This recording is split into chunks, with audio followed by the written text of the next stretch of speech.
अभी आपने कहा कि कृष्ण नाम का लेके आपको कोई कष्ट नहीं मिलेगा, राइट? अगर आप कृष्ण के शरण में जाते हैं तो आपको कोई कष्ट नहीं होगा, या जीवन में कोई कष्ट आने वाला है तो कृष्ण खुद हरण कर लेंगे। हमने ये तो नहीं कहा कि कष्ट नहीं आपने ये कहा था कि अगर आप कृष्ण नाम लेते हैं तो 100% गारंटी कि अगली योनि आपको इंसान की मिलेगी, मनुष्य का मिल जाए। जी, ये गारंटी कैसे लेते हैं आप?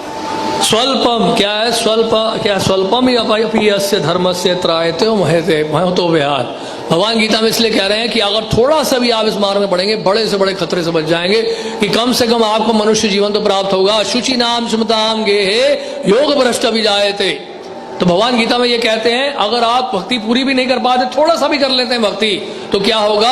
आपको ब्राह्मण परिवार में जन्म मिल जाएगा, धनी परिवार में जन्म मिल जाएगा, अच्छे घराने में जन्म मिलेगा और दोबारा भक्ति करने का अवसर प्राप्त होगा। और अगर मैं भक्ति ना करूँ तो?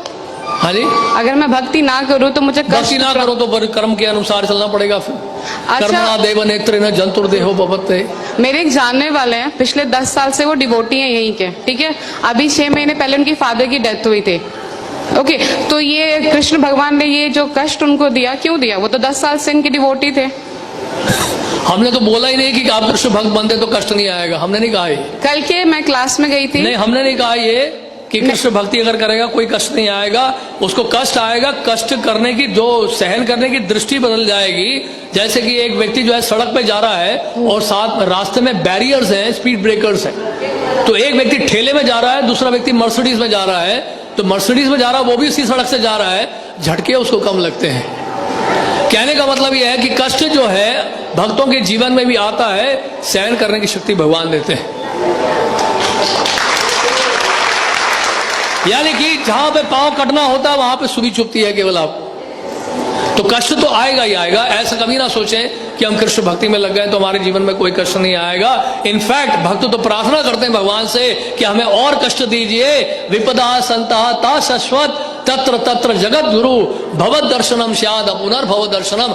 आप कुंती महारानी कह रही हैं आप हमें और कष्ट दीजिए, और कष्ट दीजिए, और कष्ट दीजिए, क्योंकि आप अगर कष्ट देंगे तो आप ही का स्मरण करेंगे। अब आपका स्मरण करने का मतलब यह है दोबारा जन्म मृत्यु जरा व्याधि के संसार में दोबारा नहीं आना पड़ेगा। तो आपका कहने का ये मतलब है कि अगर आप कृष्ण मतलब कुछ भी हो जाए भगवान कृष्ण के शरणों में रहो हमेशा। बस ये है पॉइंट। लेकिन कोई पॉइंट नहीं, बिल्कुल बहुत बढ़िया पॉइंट बोला आपने, तालियां बजाइए इनके लिए। एक मिनट, ये कोई पॉइंट नहीं होता। अगर भगवान कृष्ण के शरण में नहीं हो तो मेरे पास जरूरी कि मुझे कष्ट मतलब कष्ट तो वैसे भी आना है जिंदगी में, चाहे मैं रहूं या ना रहूं। जिंदगी में आना है, लेकिन यहाँ से कष्ट का निवारण आपको दिया जा रहा है हमेशा के लिए। जन्म मृत्यु जरा व्याधि के चक्र से आपको हमेशा के लिए छुटकारा पाने का एक सुअवसर प्राप्त हो रहा है।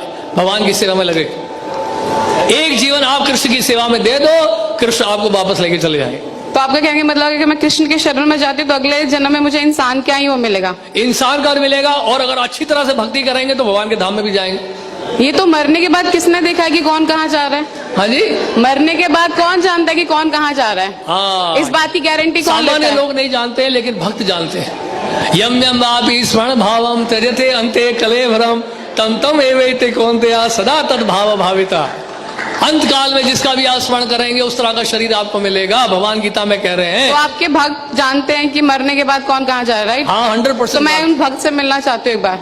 जरूर मिलेगा, क्योंकि मुझे भी जानना है कि कैसे उनको पता चल रहा है कि मरने के बाद जा रहे हैं। उसके लिए आपको प्रोसेस अप्लाई करना पड़ेगा। जिस तरह से कोई आईआईटी के बारे में जानना चाहता है तो हम उसको क्या बोलेंगे, आईआईटी में पहले एडमिशन तो ले लो,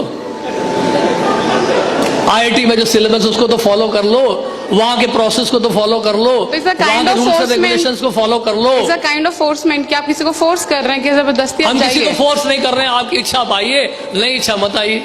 यथा इच्छसी तथा गुरु भगवान गीता में कहते हैं। भगवान क्या कहते हैं किसी ने सुना तो नहीं है ना? भगवान कृष्ण गीता में 18वें अध्याय में कह रहे हैं। भगवान एक मिनट, ये सिर्फ आपने बुक प्रिंटेड पढ़ा है, किसी ने पर्सनली सुना है भगवान को? पर्सनली किसी ने भी नहीं सुना है। जिस तरह से 2 + 2 4 आपने अपने टीचर से सुना, उन्होंने अपने टीचर से सुना, हमने अपने गुरुदेव से सुना।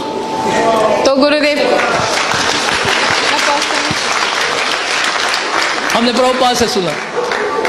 जैसा स्कूल में जाते हैं तो टीचर सिखा रहे हैं 2 + 2 4। गए थे सुनने कृष्ण भगवान से? आप अपने टीचर से कभी आप हमने पूछा है स्कूल में अपने टीचर से what is the proof that 2 + 2 = 4?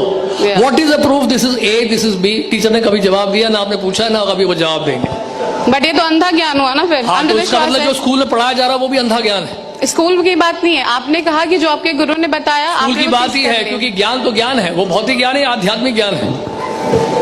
भौतिक ज्ञान में आप विश्वास कैसे कर लिए कि 2 + 2 4 होता है? आप कैसे मान लिए ABCDEFGHIJ है? आपने कैसे विश्वास कर लिया अल्फाबेट्स को? टीचर कहता है मैंने अपने टीचर से सुना, वो टीचर कहता है मैंने अपने टीचर से सुना, राइट? ये है सिस्टम ऑफ अथॉरिटीज को कहते हैं डिसेंडिंग प्रोसेस। इसी तरह से गुरु परंपरा के माध्यम से, एक प्रमाणिक गुरु परंपरा के माध्यम से हम जान पाते हैं भगवान कृष्ण की शिक्षाओं को। सबसे पहले आपको ढूंढना पड़ेगा कौन सी यूनिवर्सिटीज हैं बोनेफाइड हैं, कौन से स्कूल हैं जो रिकॉग्नाइज्ड है CBSE के द्वारा। उसी तरह से वैश्विक सिद्धांत को समझने के लिए, इस आध्यात्मिक ज्ञान को प्राप्त करने के लिए हमें सबसे पहले ढूंढना पड़ेगा कि प्रमाणिक स्रोत कहाँ कौन सा है जिससे हम भगवान कृष्ण के बारे में जान सकें। इसके लिए हमें शास्त्र पढ़ने पड़ेंगे। तो उन शास्त्रों में इस प्रकार से वर्णित है। और बताइए। बस ठीक है। अल्लाह